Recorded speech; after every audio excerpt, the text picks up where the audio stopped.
नमस्कार दोस्तों, मेरा नाम संतोष है और मैं उत्तर प्रदेश के मुरादाबाद शहर का रहने वाला हूं। दोस्तों, जिंदगी में कई बार हमारे साथ कुछ ऐसे हादसे हो जाते हैं जिन पर यकीन कर पाना हमारे लिए भी नामुमकिन सा हो जाता है और हम लोग यह सोचने पर मजबूर हो जाते हैं कि क्या सच में हमारे साथ ऐसा कुछ हुआ है। अक्सर जब हम लोग ऐसी कोई डरावनी बात किसी और के मुंह से सुनते हैं तो हम लोग उस पर यकीन नहीं करते हैं और उसे यह कहकर टाल देते हैं कि यह सब सिर्फ अंधविश्वास है या फिर वह इंसान हमें डराने के लिए ऐसी बातें कर रहा है। मैं भी पहले बिल्कुल ऐसा ही सोचता था। सच कहूं तो मुझे इन भूत प्रेत या आत्माओं जैसी बातों पर बिल्कुल भी यकीन नहीं था। मैं पढ़ा लिखा था, शहर में रहता था और मेरी सोच थोड़ी मॉडर्न थी। मुझे लगता था कि यह सब गांव देहात की पुरानी बातें हैं जिनका आज के जमाने में कोई मतलब नहीं है। मैं हमेशा यही मानता था कि हर चीज के पीछे कोई ना कोई वैज्ञानिक कारण होता है। लेकिन आज से लगभग 3 साल पहले मेरे और मेरे एक दोस्त के साथ जो हुआ, उसके बाद से मेरी यह सोच पूरी तरह से बदल गई। उस एक रात ने मुझे यह यकीन करने पर मजबूर कर दिया कि इस दुनिया में कोई ऐसी शक्ति जरूर है जो हमें दिखाई नहीं देती, लेकिन वह हमारे आसपास ही मौजूद होती है और वह इतनी ताकतवर है कि हमारी सोच से भी परे है। यह बात उस समय की है जब मैं और मेरा दोस्त विक्रम एक प्राइवेट कंपनी में सेल्स डिपार्टमेंट में काम करते थे। विक्रम मेरा सिर्फ दोस्त नहीं था बल्कि वह मेरे बचपन का साथी था। हम लोग एक ही मोहल्ले में पले बड़े थे और हमारी पढ़ाई भी लगभग एक साथ ही हुई थी। नौकरी भी हमें एक ही कंपनी में मिल गई थी। यह बस एक इत्तेफाक ही था। विक्रम मुझसे थोड़ा अलग था। वह बहुत बिंदास और बेफिक्र रहने वाला इंसान था। उसे किसी भी चीज से डर नहीं लगता था, या शायद वह यह दिखाना नहीं चाहता था कि उसे डर लगता है। वह हर बात को मजाक में उड़ा देता था। दूसरी तरफ मैं थोड़ा शांत रहने वाला और हर चीज को 2 बार सोचने वाला इंसान था। शायद इसीलिए हमारी दोस्ती इतनी गहरी थी। हमारी कंपनी इंडस्ट्रियल मशीनरी का काम करती थी, जिसके चलते हमारा काम ज्यादातर फील्ड का ही रहता था। हमें अक्सर कंपनी के काम से अलग अलग शहरों में फैक्ट्रियों और बड़े प्लांट्स में मीटिंग्स के लिए जाना पड़ता था। उस दिन भी हम लोगों को कंपनी की तरफ से एक बहुत जरूरी मीटिंग के लिए जयपुर से दिल्ली जाने के लिए कहा गया था। दरअसल हम लोगों को यह सूचना थोड़ी देर से मिली थी। हुआ यह था कि शाम का वक्त था और हम लोग ऑफिस से निकलने की तैयारी ही कर रहे थे। तभी हमारे बॉस के पास दिल्ली के एक बहुत बड़े क्लाइंट का फोन आया। वह क्लाइंट बुरी तरह से भड़का हुआ था। हमारी जो टीम पहले से दिल्ली में थी, उसने शायद कोई बहुत बड़ी गड़बड़ कर दी थी। क्लाइंट ने साफ साफ कह दिया था कि वह हमारा कॉन्ट्रैक्ट कैंसिल कर रहा है। बॉस इस बात पर बहुत गुस्से में थे। उन्होंने गुस्से में आकर उस पूरी टीम को वापस जयपुर बुला लिया था और हमें यानी मुझे और विक्रम को तुरंत दिल्ली के लिए रवाना होने को कहा था। बॉस का कहना था कि यह क्लाइंट हमारे हाथ से नहीं जाना चाहिए और सिर्फ हम दोनों ही जाकर इस मामले को संभाल सकते हैं। यह बात हमें शाम के लगभग 6 बजे पता चली थी। ऑफिस में अफरा तफरी का माहौल था। हमारे पास ट्रेन या बस का टिकट बुक करने का भी समय नहीं था। हमने ऑनलाइन चेक किया तो ज्यादातर ट्रेनें या तो निकल चुकी थीं या उनमें कोई सीट खाली नहीं थी, और अगर हम बस से जाने का सोचते तो उसका मतलब था कि हम अगले दिन दोपहर से पहले किसी भी हाल में दिल्ली नहीं पहुंच पाते, जबकि हमें अगले दिन सुबह 10 बजे हर हाल में दिल्ली ऑफिस में पहुंचना था और 11 बजे उस क्लाइंट के साथ हमारी मीटिंग फिक्स कर दी गई थी। सिचुएशन काफी तनाव वाली थी। मैं अपने केबिन में बैठा यही सोच रहा था कि अब क्या किया जाए। तभी विक्रम मेरे पास आया और बोला कि यार संतोष, इतना टेंशन क्यों ले रहा है। मैंने कहा, टेंशन नहीं लूं तो क्या करूं, समझ नहीं आ रहा कि सुबह तक दिल्ली कैसे पहुंचेंगे। इसी वजह से मैंने और विक्रम ने यह फैसला किया कि हम लोग रात को ही विक्रम की कार से दिल्ली के लिए निकल जाएंगे। विक्रम के पास एक पुरानी कार थी जिसे वह बहुत संभाल कर रखता था। मैंने उससे कहा कि यार विक्रम, रात को ड्राइविंग करना ठीक रहेगा। सफर कोई छोटा मोटा नहीं है, कम से कम 5-6 घंटे लगेंगे और हम दोनों ही सुबह से काम करके थके हुए हैं। लेकिन विक्रम ने मेरी बात नहीं मानी। वह बोला कि अरे यार, तू टेंशन मत ले, रात को हाईवे पर गाड़ी चलाने का मजा ही कुछ और है। सड़क बिल्कुल खाली मिलेगी, कोई ट्रैफिक नहीं होगा और हम सुबह 4 से 5 बजे तक आराम से दिल्ली पहुंच जाएंगे। विक्रम को रात में गाड़ी चलाने का काफी अच्छा तजुर्बा था और वह अक्सर लंबे सफर पर रात में ही निकलना पसंद करता था।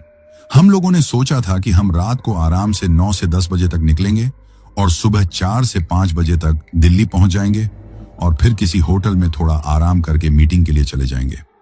मुझे उसका यह प्लान थोड़ा रिस्की लग रहा था, लेकिन हमारे पास और कोई दूसरा रास्ता भी नहीं था। सब कुछ हमारे प्लान के मुताबिक ही चल रहा था। हम दोनों जल्दी से अपने अपने घर गए। मैंने घर जाकर बस 10 मिनट में एक छोटा सा बैग पैक किया और अपनी मां को बताया कि जरूरी काम से दिल्ली जाना पड़ रहा है। हम लोग रात के लगभग 10 बजे जयपुर से दिल्ली के लिए रवाना हो गए। विक्रम गाड़ी चला रहा था और मैं उसके बगल वाली सीट पर बैठा था। शुरुआत में सब कुछ ठीक था। हम लोग कार में तेज आवाज में गाने सुनते हुए जा रहे थे और अपनी पुरानी बातों को याद करके हंस रहे थे। विक्रम हमेशा की तरह अपने दफ्तर के किस्से सुना रहा था और मैं बस उसकी बातों पर मुस्कुरा रहा था। लेकिन हमें नहीं पता था कि उस रात हमारा यह सफर हमारी जिंदगी का सबसे डरावना सफर बनने वाला है। हम लोग हाईवे पर थे और गाड़ी भी अच्छी रफ्तार में चल रही थी। रात के लगभग 1 बज चुके थे और जैसा विक्रम ने कहा था, सड़क बिल्कुल सुनसान हो गई थी। हाईवे पर हमारी गाड़ी के अलावा शायद ही कोई दूसरी गाड़ी चल रही थी। कभी कभार कोई तेज रफ्तार ट्रक हमें पास देता हुआ निकल जाता था, जिसकी हेडलाइट की रोशनी हमारी आंखों में छुप जाती थी। उस सन्नाटे में हमारी गाड़ी के इंजन की आवाज भी बहुत तेज लग रही थी। उस वक्त तक हम दोनों को हल्की फुल्की भूख लगने लगी थी। हम लोगों ने जल्दबाजी में रात का खाना भी ठीक से नहीं खाया था। मैंने तो घर से बस 1 कप चाय ही पी थी। विक्रम को तो हर थोड़ी देर में कुछ ना कुछ खाने की आदत थी। अगर उसे टाइम पर खाना ना मिले तो वह चिड़चिड़ा हो जाता था। उसने कार का म्यूजिक प्लेयर धीमा किया और मुझसे कहा कि यार संतोष, कहीं पर कोई ढाबा दिखाई दे तो गाड़ी रोक लेना। मुझे चाय पीने की बहुत तेज तलब हो रही है और भूख भी लग रही है।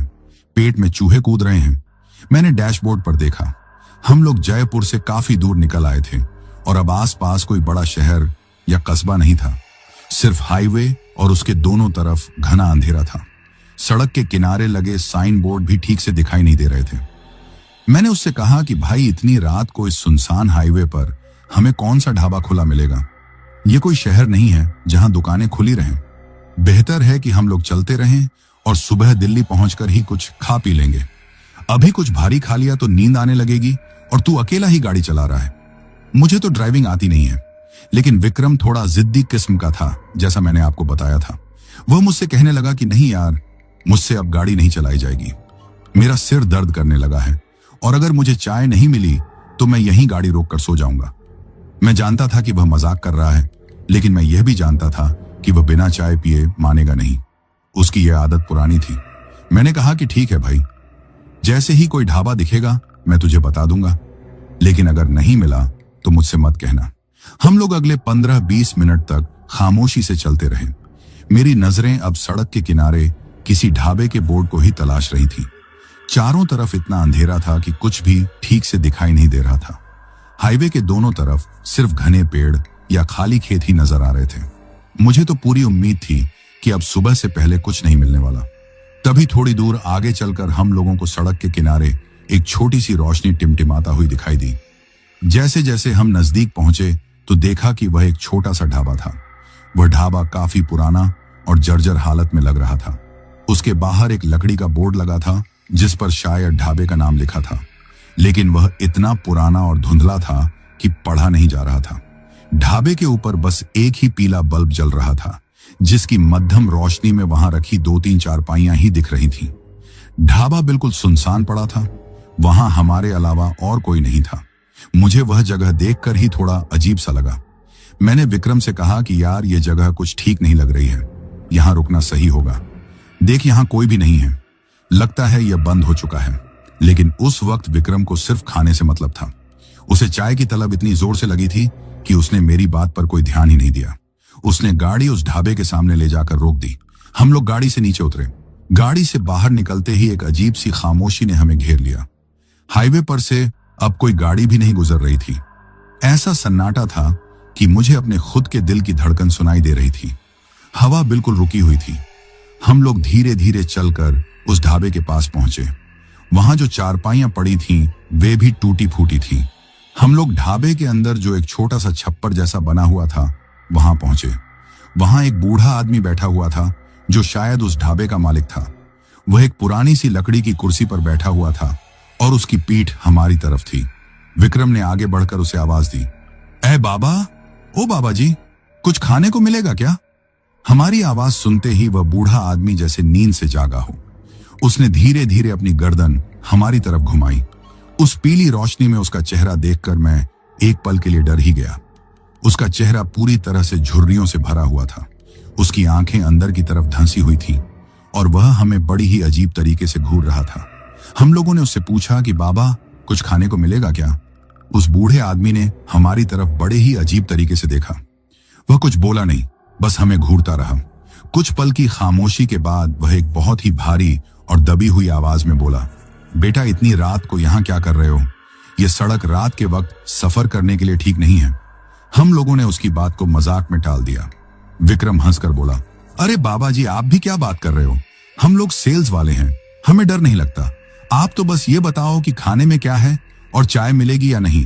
बूढ़े आदमी ने कहा कि खाने को तो कुछ नहीं है, बस चाय मिल जाएगी। हम लोगों ने कहा कि ठीक है बाबा, आप बस 2 कप कड़क सी चाय ही बना दो और कुछ बिस्किट दे देना। वह बूढ़ा आदमी अंदर गया और थोड़ी देर में चाय और बिस्किट ले आया। जब तक हम लोग चाय पी रहे थे, वह बूढ़ा आदमी बस हमें ही घूरता जा रहा था। उसकी नजरें काफी डरावनी लग रही थीं। विक्रम ने उससे पूछा कि बाबा, आप ऐसे क्यों देख रहे हो? क्या हमने कोई गलती कर दी है? इस पर वह बूढ़ा आदमी बोला कि बेटा, तुम लोगों ने गलती नहीं गुनाह किया है जो तुम इस सड़क पर इतनी रात को निकले हो। यह सड़क अच्छी नहीं है।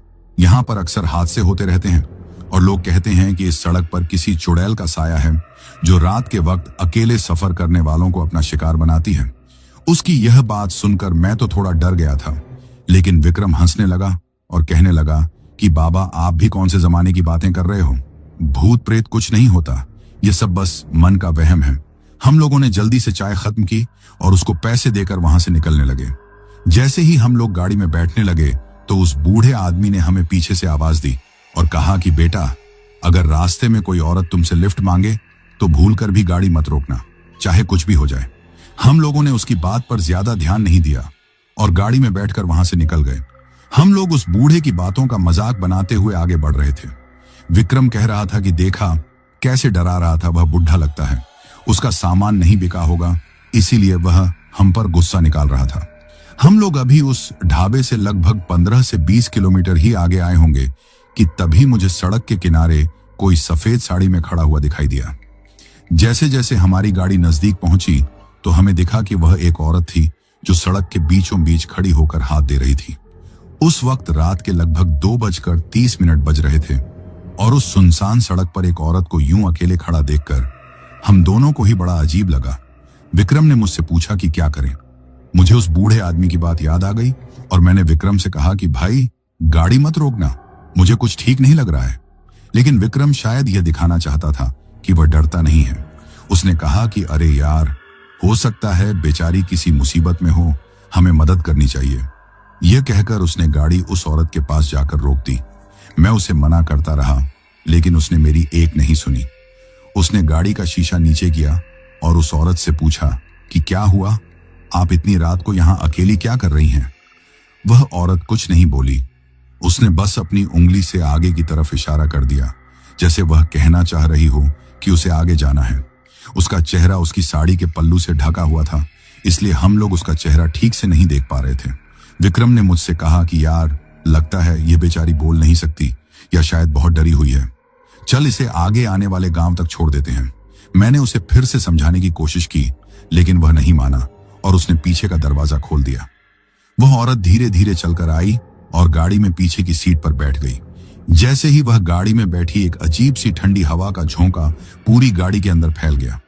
मुझे एक अजीब सी बदबू भी महसूस हुई, जैसे किसी जानवर के मरने के बाद आती है। मैंने विक्रम की तरफ देखा, लेकिन वह शायद उस बूढ़े आदमी को गलत साबित करने के जोश में था। उसने गाड़ी आगे बढ़ा दी। गाड़ी में बिल्कुल खामोशी छाई हुई थी। ना मैं कुछ बोल रहा था और ना ही विक्रम। बस उस औरत के बैठने की वजह से गाड़ी का माहौल काफी अजीब और बोझिल सा हो गया था।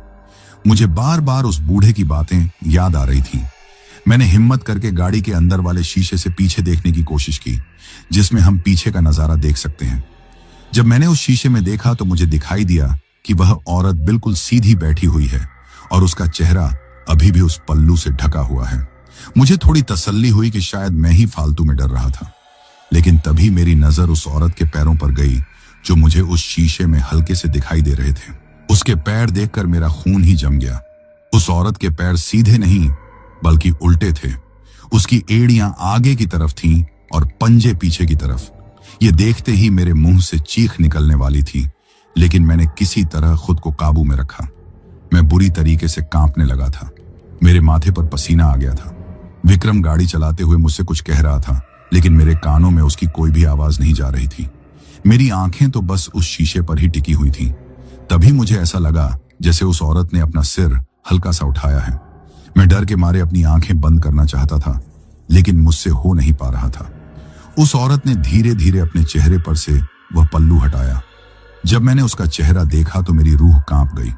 उसका चेहरा किसी औरत का नहीं, बल्कि किसी भयानक चीज का था। उसकी आंखें बड़ी बड़ी और बिल्कुल लाल थीं, जैसे उनमें खून भरा हो। उसका पूरा चेहरा जला हुआ और बिगड़ा हुआ था, और वह अपने भयानक दांतों को दिखाते हुए मेरी तरफ देखकर मुस्कुरा रही थी। मैं उस भयानक चेहरे को देखकर जैसे पत्थर का बन गया था। मेरी जुबान मेरे गले में ही अटक गई थी और मैं चाहकर भी कुछ बोल नहीं पा रहा था। मेरी बोलती जैसे बंद हो गई थी। मेरे पूरे शरीर में ऐसी कंपी छूट गई थी जैसी कड़ाके की ठंड में भी ना छूटे। मेरे हाथ पैर सुन्न पड़ गए थे। मुझे ऐसा लग रहा था कि मेरे शरीर में खून जम गया है। मैं अपनी सीट पर बिल्कुल सीधा अकड़ गया था। मेरी आंखें उस शीशे पर गड़ गई थीं। मैं चाहकर भी अपनी नजरें वहां से नहीं हटा पा रहा था। वह चेहरा इतना भयानक था कि मैं आपको बता नहीं सकता। उसका पूरा चेहरा जैसे किसी तेजाब में झुलस गया हो। जगह जगह से मांस गला हुआ सा लटक रहा था, और उन जख्मों से खून की जगह कोई काला काला सा पानी रिस रहा था। उसकी आंखें जो थीं, वह किसी इंसान की आंखें नहीं थीं। वह बिल्कुल बड़ी बड़ी थीं, और उनमें पुतलियों की जगह बस लाल रंग के अंगारे जल रहे थे। वह मुझे ही घूर रही थी, और उसके होंठ वह जैसे कटे हुए थे, और जब वह मुस्कुरा रही थी तो उसके पीले और नुकीले दांत साफ दिखाई दे रहे थे। और वह बदबू, वह जो सड़े हुए जानवर जैसी बदबू हमें गाड़ी में उसके बैठते ही महसूस हुई थी, वह अब इतनी ज्यादा तेज हो गई थी कि मेरा दम घुटने लगा था। मुझे उबकाई आने लगी थी। गाड़ी के अंदर की हवा जैसे भारी हो गई थी, और वह ठंड, गाड़ी का हीटर चल रहा था, लेकिन उसके बावजूद मुझे इतनी ठंड लग रही थी जितनी मैंने अपनी जिंदगी में कभी महसूस नहीं की थी। ऐसा लग रहा था जैसे हम किसी बर्फ के टुकड़े के अंदर बैठ गए हों। विक्रम उस वक्त भी शायद गाड़ी चलाने में मगन था, और उसे इस बात का बिल्कुल भी अंदाजा नहीं था कि हमारी गाड़ी में इस वक्त हमारे पीछे कौन बैठा है। वह शायद सड़क पर ध्यान दे रहा था, या फिर मेरी हालत से बेखबर था। उसने मुझसे कुछ कहा भी, लेकिन मेरे कानों तक उसकी कोई आवाज नहीं पहुंची। मेरी सुनने की ताकत जैसे खत्म हो गई थी। मेरा ध्यान तो बस उस शीशे पर अटका हुआ था। वह भयानक चुड़ैल अभी भी मेरी तरफ देखकर उसी डरावनी मुस्कान के साथ मुस्कुरा रही थी। मुझे ऐसा लगा जैसे वह मेरे डर का मजा ले रही हो, जैसे वह जानती हो कि मैंने उसे देख लिया है। उसकी वह मुस्कान जैसे कह रही हो कि अब तुम मेरा शिकार हो। मैं अपनी सीट से 1 इंच भी हिल नहीं पा रहा था। मुझे पसीना आने लगा था। सर्दी का मौसम होने के बावजूद मेरे माथे पर पसीने की बूंदें जमा हो गई थीं। मेरा पूरा कुप सीने से तर हो गया था। मैंने अपनी आंखें जोर से बंद कर ली। मैंने सोचा कि शायद यह मेरा कोई वहम है। शायद मैं उस बूढ़े आदमी की बातों के बारे में इतना ज्यादा सोच रहा था कि मेरा दिमाग ही मेरे साथ खेल खेल रहा है। शायद मैं बहुत ज्यादा थक गया हूं, या मुझे नींद आ रही है। मैंने मन ही मन भगवान को याद करना शुरू कर दिया। मैं हनुमान चालीसा पढ़ने की कोशिश करने लगा, लेकिन डर के मारे मैं सब कुछ भूल गया था। मेरे दिमाग में बस उस बूढ़े आदमी की बातें और वह भयानक चेहरा ही घूम रहा था। मैंने कुछ सेकंड बाद जब धीरे से अपनी आंखें खोली तो वह अभी भी वहीं थी। वह बिल्कुल वैसी ही बैठी थी और वैसे ही मुझे घूर रही थी। उसकी वह लाल आंखें उस अंधेरे में भी चमक रही थीं। अब मेरा डर और भी ज्यादा बढ़ गया था। मैं समझ गया था कि यह मेरा वहम नहीं है, यह सच है। वह बूढ़ा आदमी सही कह रहा था। हम लोग बहुत बड़ी मुसीबत में फंस चुके थे। तभी विक्रम का ध्यान मेरी तरफ गया। शायद उसने मेरी घबराहट को या मेरे पसीने को देख लिया था। मेरी हालत देखकर वह थोड़ा घबरा गया। उसने मेरी तरफ मुड़कर पूछा, अरे संतोष, क्या हुआ? तेरी तबीयत तो ठीक है, तू इतना पसीना पसीना क्यों हो रहा है और कांप क्यों रहा है? क्या हुआ भाई? मैं उसकी बात का कोई जवाब नहीं दे पाया। मैं बस उस शीशे की तरफ देख रहा था। मैंने अपने कांपते हुए हाथ से शीशे की तरफ इशारा करने की कोशिश की। मेरी उंगली भी ठीक से नहीं उठ रही थी। विक्रम को शायद लगा कि मैं पीछे बैठी उस औरत की वजह से असहज महसूस कर रहा हूं। उसे लगा कि मैं शायद इसीलिए घबरा रहा हूं कि एक अजनबी औरत हमारी गाड़ी में बैठी है। वह मेरी घबराहट का असली कारण नहीं समझ पाया था। वह हंसकर कहने लगा, अरे यार तू भी ना बस इतनी सी बात से डर गया। एक औरत ही तो बैठी है, बस थोड़ी देर की बात है, आगे वाला कस्बा आते ही हम इन्हें उतार देंगे। इसमें इतना डरने वाली क्या बात है? यह कहकर उसने खुद पीछे की तरफ मुड़कर उस औरत से पूछने की कोशिश की, मैडम आपको कहां उतरना है? आगे एक छोटा कस्बा आने वाला है, क्या हम आपको वहीं छोड़ दें? जैसे ही विक्रम ने यह बात कहने के लिए पीछे की तरफ मुड़कर देखा, उसकी एक जोरदार चीख निकल गई। मैं तो सिर्फ गाड़ी के अंदर वाले शीशे में उसका चेहरा देख रहा था, लेकिन विक्रम ने तो उसे पूरा आमने सामने देख लिया था। पता नहीं उस चुड़ैल ने उसे अपना कौन सा भयानक रूप दिखा दिया था। विक्रम की चीख इतनी तेज थी कि मेरी खुद की रूह कांप गई। वह डर के मारे बुरी तरह से उछल पड़ा था। उसका पैर शायद घबराहट से ब्रेक की जगह एक्सीलेटर पर पड़ गया था। गाड़ी एकदम से आगे की तरफ झूम उठी।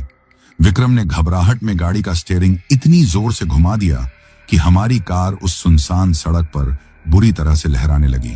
गाड़ी कभी दाएं जा रही थी तो कभी बाएं। मुझे लगा कि बस अब हम गए, गाड़ी पलट ही जाएगी। वह भयानक चीज जो अब तक औरत के रूप में पीछे बैठी थी, अब वह अपनी असली आवाज में हंसने लगी थी। वह कोई हंसी नहीं थी, वह एक भारी और मर्दानी आवाज में जैसे कोई गुर्रा रहा हो। उसकी वह आवाज पूरी गाड़ी में गूंज रही थी। वह इतनी भयानक थी कि उसे सुनकर ही किसी का भी दिल बैठ जाए। मुझे ऐसा लगा जैसे वह हमारी इस बेबसी और डर का मजा ले रही हो। विक्रम पागलों की तरह गाड़ी को संभालने की कोशिश कर रहा था। वह स्टीयरिंग को कभी इधर घुमाता तो कभी उधर। वह बस एक ही बात चिल्ला रहा था, यह क्या है संतोष, यह क्या है? बचा ले भाई, यह हमें मार डालेगी। उसकी आवाज में इतना डर था जितना मैंने उसकी जिंदगी में कभी नहीं देखा था। वह विक्रम जो किसी चीज से नहीं डरता था, आज उसकी हालत मुझसे भी ज्यादा खराब थी। मुझे भी कुछ समझ में नहीं आ रहा था कि मैं क्या करूं। मैं तो अपनी सीट पर जैसे जम ही गया था। मेरा पूरा शरीर अकड़ गया था। मैं ना हिल पा रहा था, ना कुछ बोल पा रहा था। तभी उस चुड़ैल ने जो पीछे बैठी थी अपना एक हाथ आगे बढ़ाया। उसका हाथ किसी इंसान का हाथ नहीं लग रहा था। वह लंबा और काला था। उसकी उंगलियां बहुत पतली और लंबी थीं और उनके नाखून किसी जानवर की तरह बहुत बड़े और पैने थे। उस हाथ पर कोई खाल नहीं थी, बस काली काली नसें दिख रही थीं। उसने अपना वह भयानक हाथ मेरी बगल वाली सीट पर बैठे विक्रम के कंधे पर रख दिया। जैसे ही उस ठंडे और भयानक हाथ ने विक्रम को छुआ, विक्रम ने एक और जोरदार चीख मारी। यह चीख पहले वाली से भी ज्यादा दर्दनाक थी। ऐसा लगा जैसे उस हाथ के छूते ही उसकी सारी जान निकल गई हो। उस छुअन के साथ ही गाड़ी पर से उसका कंट्रोल पूरी तरह से छूट गया। हमारी कार उस सुनसान हाईवे पर तेज रफ्तार में घूमती हुई सड़क के किनारे लगे एक बड़े से पेड़ की तरफ बढ़ने लगी। मुझे सब कुछ साफ साफ दिख रहा था। वह पेड़ तेजी से हमारी तरफ आ रहा था। मैंने अपनी आंखें जोर से बंद कर ली। गाड़ी के उस पेड़ से टकराने की एक बहुत ही जोरदार आवाज आई। टक्कर इतनी जोरदार थी कि मेरी आंखों के सामने अंधेरा छा गया और मुझे बस विक्रम की आखिरी चीख ही सुनाई दी। उसके बाद क्या हुआ मुझे कुछ नहीं पता। मैं बेहोश हो गया था। मुझे नहीं पता कि मैं कितनी देर तक उस टूटी हुई गाड़ी में बेहोश पड़ा रहा। शायद कुछ मिनट या शायद कुछ घंटे। वक्त का कोई अंदाजा ही नहीं हो रहा था। मेरी आंखें जब खुली तो मेरे चारों तरफ सिर्फ घना अंधेरा था। एक पल के लिए तो मुझे कुछ समझ में ही नहीं आया कि मैं कहां हूं और मेरे साथ हुआ क्या है। मेरा सिर बुरी तरह से घूम रहा था और एक अजीब सी भन्नाहट हो रही थी, जैसे मेरे कानों में कोई जोर जोर से सीटी बजा रहा हो। जैसे ही मैंने होश में आने की कोशिश की, मेरे सिर के पिछले हिस्से में एक तेज दर्द की लहर उठी। ऐसा लगा जैसे किसी ने मेरे सिर पर बहुत जोर से कोई भारी चीज मार दी हो। मेरी आंखों के सामने सब कुछ धुंधला सा था। मुझे अपनी नाक में वही भयानक बदबू आ रही थी, वही सड़े हुए जानवर जैसी बदबू जो उस औरत के गाड़ी में बैठते ही हमें महसूस हुई थी। वह बदबू अब इतनी ज्यादा तेज हो गई थी कि मेरा दम घुट रहा था और मेरे मुंह में मुझे अपने ही खून का नमकीन सा स्वाद महसूस हो रहा था। मेरा होंठ शायद कट गया था। मेरे कानों में वही अजीब सी साइये साइये की आवाज हो रही थी। उस आवाज के अलावा और कोई भी आवाज नहीं थी। हाईवे का वह सन्नाटा अब और भी ज्यादा डरावना लग रहा था। मैंने हिम्मत करके अपनी आंखें पूरी तरह से खोलने की कोशिश की। जो थोड़ी बहुत रोशनी थी वह गाड़ी के डैशबोर्ड की टूटी हुई बत्तियों से आ रही थी, जो अजीब तरीके से टिमटिमा रही थी। मेरी नजर सामने के शीशे पर गई। वह शीशा पूरी तरह से टूट चुका था। उसमें एक बड़ा सा छेद हो गया था और बाकी के शीशे पर मकड़ी के जाले की तरह दरारें पड़ गई थी। हमारी गाड़ी की एक हेडलाइट शायद अभी भी जल रही थी, क्योंकि बाहर की तरफ पेड़ों पर एक पीली सी कमजोर रोशनी दिखाई दे रही थी। मैंने हिलने की कोशिश की, लेकिन जैसे ही मैंने अपने शरीर को हरकत दी, मेरी पसलियों में एक तेज दर्द उठा। मेरा सीना दुख रहा था। मेरा जो सीट बेल्ट था वह मेरी छाती में बुरी तरह से चुभ गया था। मुझे तब याद आया, वह टक्कर, वह पेड़, वह भयानक हंसी, वह सब कुछ एक झटके में मेरे दिमाग में घूम गया। विक्रम, मेरे मुंह से बस यही निकला। मेरी आवाज बहुत ही कमजोर और दबी हुई सी निकली थी, जैसे मेरे गले में जान ही न बची हो। मैंने अपना सिर घुमाने की कोशिश की। मेरी गर्दन बुरी तरह से अकड़ गई थी। मैंने दर्द को बर्दाश्त करते हुए धीरे धीरे अपनी बगल वाली सीट की तरफ देखा। सीट खाली थी। विक्रम वहां नहीं था। ड्राइवर वाली सीट बिल्कुल खाली थी। मेरी तरफ का दरवाजा तो शायद जाम हो गया था, लेकिन विक्रम की तरफ का दरवाजा वह वहां था ही नहीं। वह टक्कर में शायद उखड़कर कहीं दूर जा गिरा था। वह जगह जहां विक्रम को होना चाहिए था, वहां बस एक खालीपन था, और उस खाली जगह से बाहर का अंधेरा अंदर झांक रहा था। यह देखते ही मेरा दिल बैठ गया। एक पल के लिए मैंने सोचा कि शायद वह टक्कर लगने पर गाड़ी से बाहर गिर गया होगा। मैंने उसे फिर से आवाज लगाई, इस बार थोड़ी जोर से, विक्रम, विक्रम भाई तू कहां है? लेकिन कोई जवाब नहीं आया। सिर्फ मेरी आवाज ही उस सन्नाटे में गूंज कर रह गई। अब मैं बुरी तरह से घबरा गया था। मेरे दिमाग में उस चुड़ैल का ख्याल नहीं था। मेरे दिमाग में बस मेरा दोस्त था। तभी मेरी नजर पीछे वाली सीट पर गई। वह भयानक चुड़ैल भी वहां नहीं थी। गाड़ी में मेरे अलावा और कोई नहीं था। मुझे उसे ढूंढना था। मैंने अपने कांपते हुए हाथों से अपने सीट बेल्ट को खोलने की कोशिश की। मेरे हाथ इतने कांप रहे थे कि मैं उस बेल्ट के बटन को दबा ही नहीं पा रहा था। मेरी उंगलियां जैसे मेरा साथ नहीं दे रही थी। मैंने 2-3 बार कोशिश की। आखिरकार एक झटके के साथ वह सीट बेल्ट खुल गया। सीट बेल्ट खुलते ही मैं आगे की तरफ स्टीयरिंग पर गिर पड़ा। मेरे सिर में फिर से वही तेज दर्द उठा। मैंने खुद को संभाला। मुझे गाड़ी से बाहर निकलना था। मैंने अपनी तरफ के दरवाजे को खोलने की कोशिश की। मैंने हैंडल खींचा, धक्का मारा, लेकिन वह टस से मस नहीं हुआ। वह टक्कर में बुरी तरह से पिचक गया था और जाम हो गया था। मेरे पास और कोई रास्ता नहीं था। मुझे विक्रम की तरफ से ही बाहर निकलना था। मैं किसी तरह घिसटता हुआ अपनी सीट से हटा। मैंने अपना पैर गियर स्टिक के ऊपर से दूसरी तरफ करने की कोशिश की। मेरा पूरा बदन दर्द से टूट रहा था। मेरी एक टांग शायद बुरी तरह से जख्मी हो गई थी, क्योंकि जैसे ही मैंने उस पर जोर डाला, एक चीख मेरे मुंह से निकलते निकलते बची। मैं किसी तरह लड़खड़ाता हुआ उस टूटी हुई ड्राइवर सीट के ऊपर से होता हुआ उस खाली जगह पर पहुंचा जहां से दरवाजा गायब था। मैं गाड़ी से बाहर निकला। बाहर निकलते ही ठंडी हवा का एक झोंका मेरे पसीने से भीगे हुए बदन से टकराया और मैं कांप गया। मैं गाड़ी के सहारे ही खड़ा रहा। मेरे पैरों में बिल्कुल जान नहीं थी। मैं वहीं जमीन पर गिरते गिरते बचा। हमारी कार का अगला हिस्सा उस बड़े से पेड़ में बुरी तरह से धंस गया था। उसका इंजन शायद अभी भी चालू था, क्योंकि उसमें से भाप और धुआं निकल रहा था। उसे देखकर कोई भी कह सकता था कि इस हादसे में किसी का बचना नामुमकिन था, लेकिन मैं बच गया था। पर विक्रम कहां था? मैंने अपनी जेब में हाथ डाला। मुझे अपना फोन ढूंढना था। शायद वह मेरी जेब में ही था। भगवान का शुक्र था कि वह उस टक्कर में बच गया था। उसकी स्क्रीन थोड़ी टूट गई थी, लेकिन वह काम कर रहा था। मैंने कांपते हाथों से उसकी फ्लैशलाइट जलाई। वह खेत शायद किसी ज्वार या बाजरे का था, क्योंकि उसके पौधे काफी ऊंचे ऊंचे थे और इतने घने थे कि मोबाइल की फ्लैशलाइट की रोशनी भी कुछ ही दूर जाकर जैसे खत्म हो जा रही थी। चारों तरफ इतना अंधेरा था कि मुझे अपने हाथ भी ठीक से दिखाई नहीं दे रहे थे। बस उन घसीटने के निशानों का ही सहारा था जो मुझे उस अंधेरे में रास्ता दिखा रहे थे। मेरे पैर कांप रहे थे और मेरा दिल इतनी जोर से धड़क रहा था कि मुझे उसकी आवाज अपने कानों में साफ सुनाई दे रही थी। मुझे बार बार ऐसा लग रहा था कि जैसे कोई उन घने पौधों के पीछे से मुझे देख रहा है। हवा भी अजीब तरीके से चल रही थी, जिससे वह पौधे हिलते तो एक सरसराहट की आवाज होती, जो उस सन्नाटे में और भी ज्यादा डरावनी लग रही थी। मैं बार बार विक्रम का नाम पुकार रहा था, लेकिन मेरी आवाज का कोई जवाब नहीं आ रहा था। बस थोड़ी थोड़ी देर में मुझे उसके कराने की आवाज सुनाई दे जाती थी, जो अब ऐसा लग रहा था कि जैसे वह मुझसे और दूर जाती जा रही है। मैं उन घसीटने के निशानों के सहारे लगभग 10-15 मिनट तक उस खेत में अंदर चलता रहा। वह निशान बिल्कुल सीधे नहीं थे, बल्कि टेढ़े मेढ़े जा रहे थे, जैसे कि विक्रम ने खुद को छुड़ाने की बहुत कोशिश की हो। मुझे रास्ते में कई जगह खून के धब्बे भी दिखाई दिए, जिन्हें देखकर मेरा दिल और बैठा जा रहा था। मुझे डर लग रहा था कि कहीं बहुत देर ना हो जाए। मैं बस भागने की कोशिश कर रहा था, लेकिन उन घने पौधों के बीच भागना भी नामुमकिन था।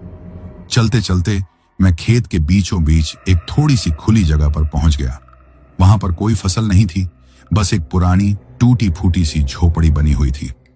वह झोपड़ी इतनी जर्जर हालत में थी कि लग रहा था कि बस अब गिरी की तब गिरी। उन घसीटने के निशान सीधे उस झोपड़ी के दरवाजे तक जा रहे थे। झोपड़ी का दरवाजा भी आधा टूटा हुआ था और उसमें से किसी तरह की कोई रोशनी नहीं आ रही थी। मुझे फिर से विक्रम के कराने की आवाज सुनाई दी और इस बार वह आवाज उस झोपड़ी के अंदर से ही आई थी। मैं समझ गया कि वह चुड़ैल विक्रम को उसी झोपड़ी के अंदर ले गई है। मेरी हिम्मत जवाब दे रही थी। मैं उस झोपड़ी के अंदर जाने से बुरी तरह डर रहा था। मुझे उस बूढ़े आदमी की बातें याद आ रही थीं कि वह चुड़ैल लोगों को अपना शिकार बनाती है। मुझे लगा कि शायद ये मेरे दोस्त को फंसाने के बाद अब मुझे फंसाने की कोई चाल है। लेकिन फिर मुझे अपने दोस्त का ख्याल आया। मैं उसे इस हाल में अकेला छोड़कर नहीं जा सकता था।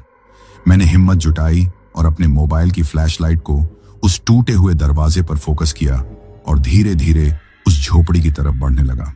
मैं उस टूटे फूटे दरवाजे पर खड़ा बुरी तरह से कांप रहा था। मेरे दिमाग में एक ही वक्त पर दो बातें चल रही थीं। एक तरफ तो मेरा दिल कह रहा था कि भाग जा संतोष, भाग जा वरना तू भी मारा जाएगा, ये कोई चाल है। लेकिन दूसरी तरफ मेरे दोस्त विक्रम की वह दर्द भरी कराने की आवाज मुझे अंदर जाने के लिए मजबूर कर रही थी। मैं ये सोच भी नहीं सकता था कि मैं अपने दोस्त को इस हाल में यहां अकेला छोड़कर अपनी जान बचाकर भाग जाऊं। आखिर वह मेरा सबसे अच्छा दोस्त था। मैंने एक लंबी गहरी सांस ली और मन ही मन हनुमान जी का नाम लिया। मैंने अपने कांपते हुए हाथ से उस टूटे हुए दरवाजे को हल्का सा धक्का दिया।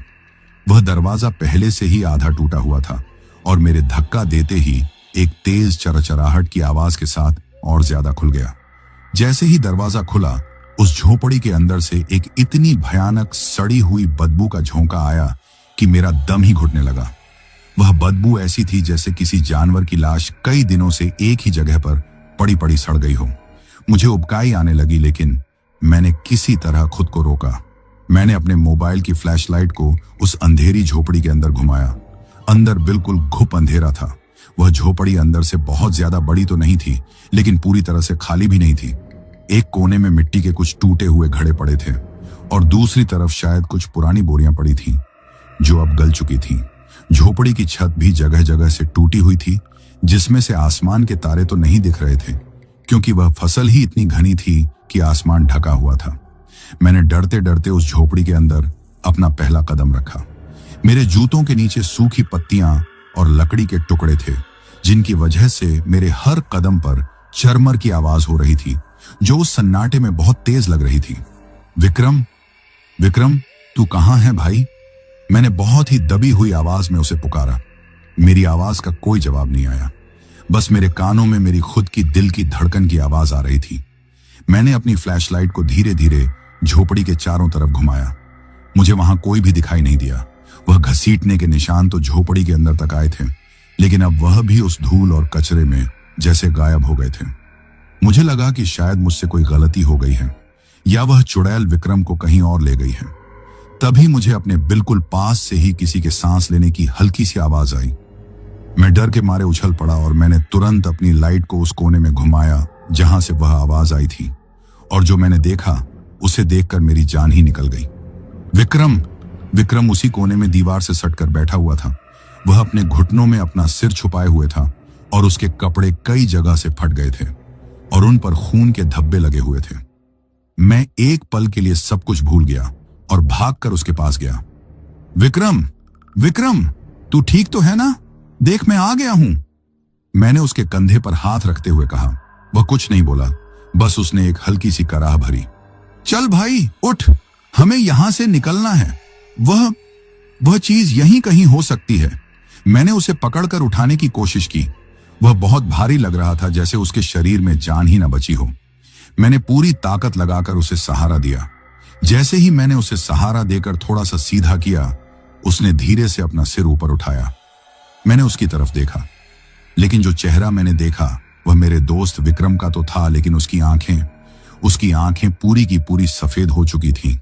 उनमें कोई पुतली नहीं थी, और इससे पहले कि मैं कुछ समझ पाता या वहां से हट पाता, उसने मेरी तरफ देखा और वह मुस्कुराने लगा।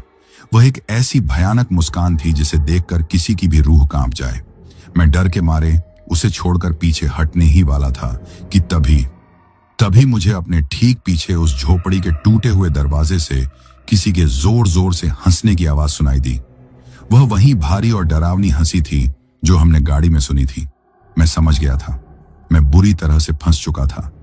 वह भारी और डरावनी हंसी मेरे कानों में जैसे पिघला हुआ सीसा डाल रही थी। मैं वहीं का वहीं जम गया था। मेरी हिम्मत नहीं हो रही थी कि मैं पलटकर उस दरवाजे की तरफ देख सकूं।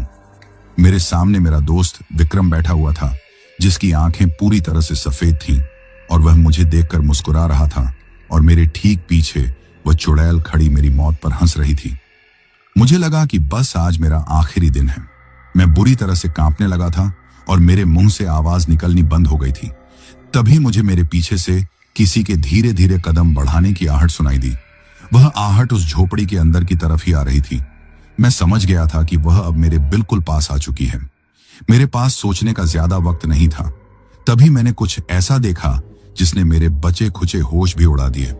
मेरे सामने जो विक्रम बैठा हुआ था, उसने अपनी उस भयानक मुस्कान के साथ ही धीरे धीरे अपने दोनों हाथ मेरी तरफ बढ़ाने शुरू कर दिए। वह मुझे पकड़ना चाहता था।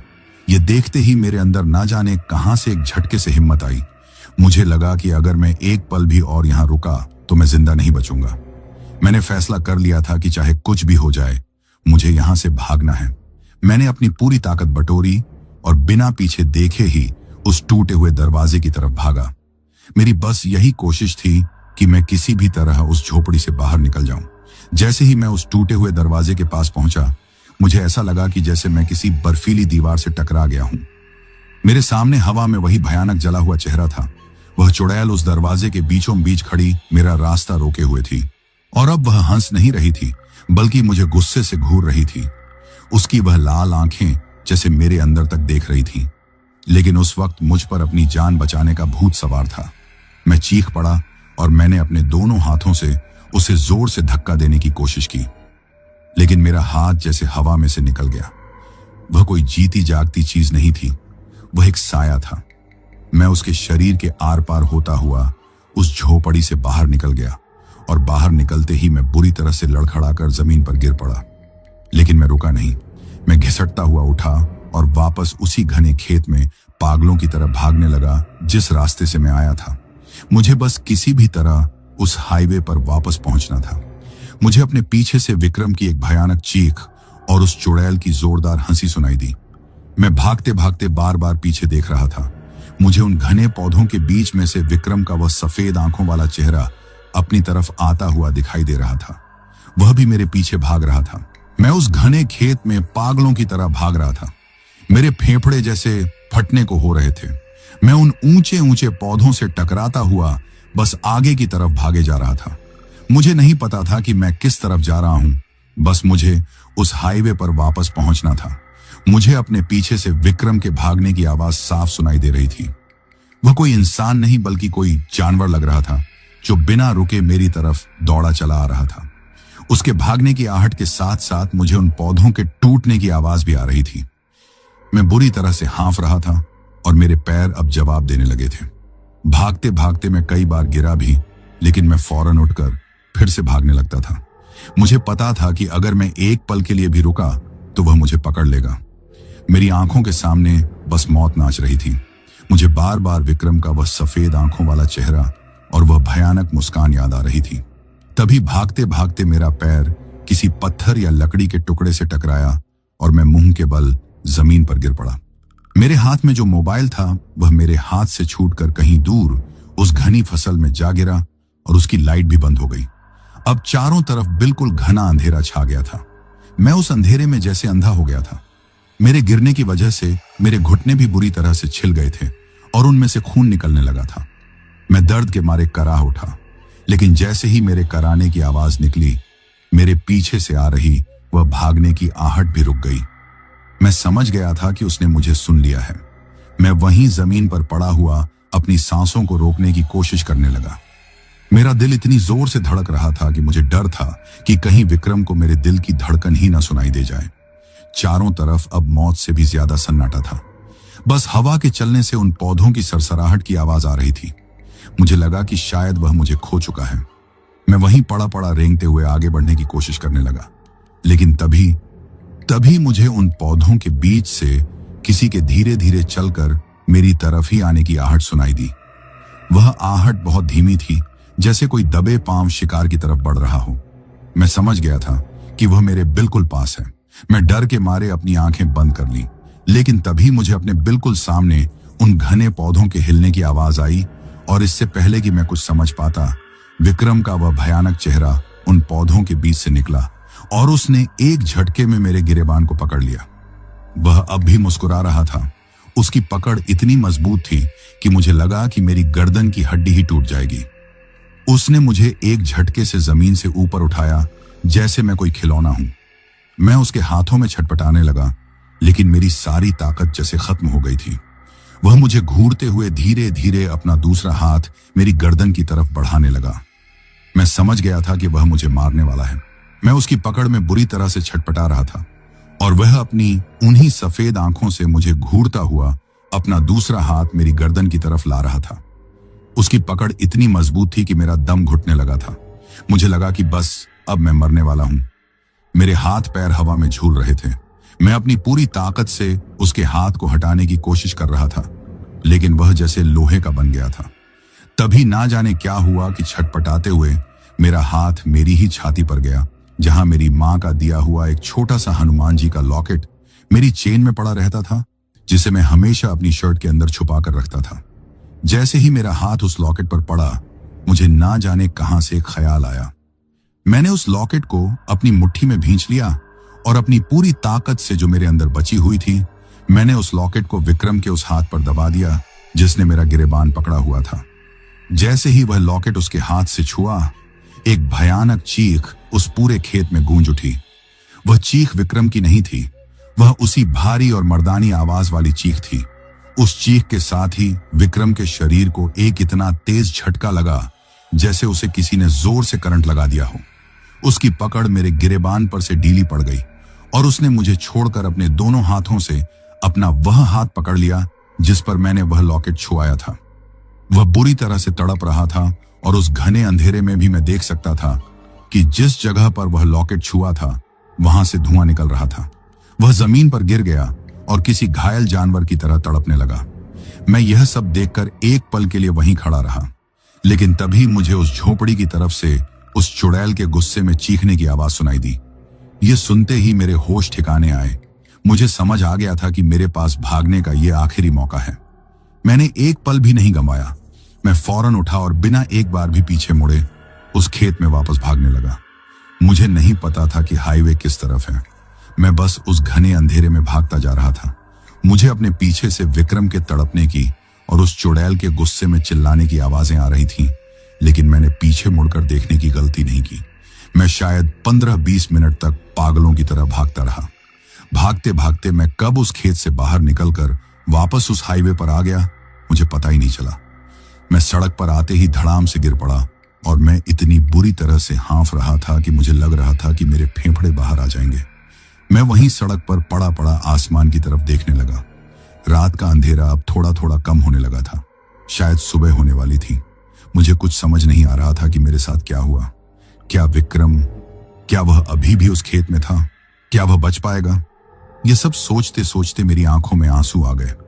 मैं अपने दोस्त को उस नर्क में अकेला छोड़कर आ गया था, लेकिन मेरे अंदर इतनी हिम्मत नहीं थी कि मैं वापस जा सकूं। मैं वहीं सड़क पर बेहोशी की हालत में पड़ा रहा। मुझे नहीं पता कि कितनी देर बाद, लेकिन मुझे किसी के ट्रक के रुकने की आवाज आई और किसी ने मुझे झिंझोड़कर उठाया। वह शायद कोई ट्रक ड्राइवर था। मेरी हालत देखकर वह घबरा गया था। उसने मुझे उठाया और अपने ट्रक में बैठाया। मैं कुछ बोल नहीं पा रहा था, बस मैं उस खेत की तरफ इशारा कर रहा था। उसने मुझे पानी पिलाया और मुझसे पूछने लगा कि क्या हुआ। मैंने उसे टूटे फूटे शब्दों में सब कुछ बताने की कोशिश की। वह मेरी बात सुनकर पहले तो डरा, लेकिन फिर उसने पुलिस को फोन कर दिया।